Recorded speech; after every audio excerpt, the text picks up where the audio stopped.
Je ne décrirai pas le corps de cette blonde, luisante et charnue sortant de sa baignoire. Baissons notre regard vers l'eau qui tend la bonde sur 3 cheveux perdus et un petit poil noir.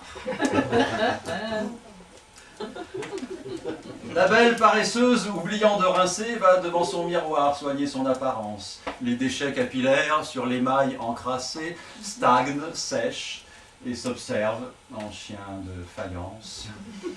Les blonds prennent des pauses, l'un est en droite ligne, l'autre fait un virage, en épingle à cheveux. Le troisième s'enroule. Chacun se croyant digne, devant l'intrus frisé, se montre un peu baveux.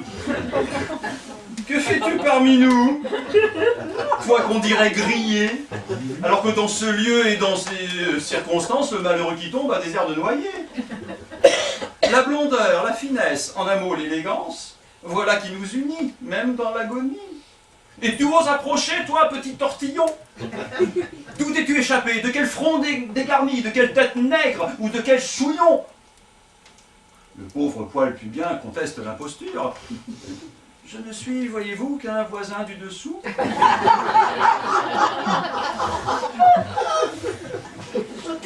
On ne m'a pas coiffé ni gavé de teinture, mais j'étais sur madame dans un recoin très doux.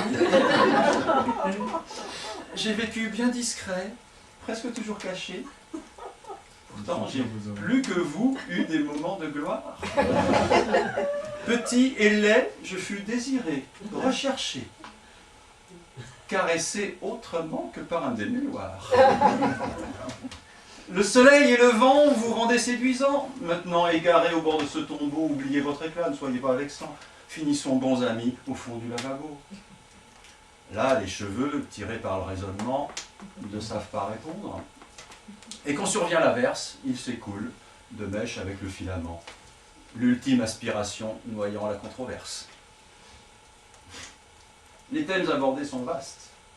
La beauté, le désir, le dédain.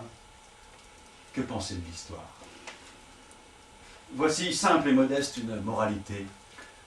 Ne négligeons jamais de rincer la baignoire.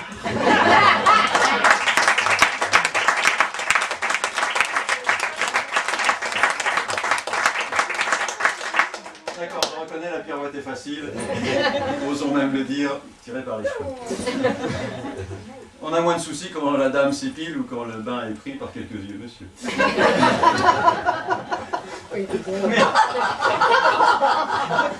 C'est sûr.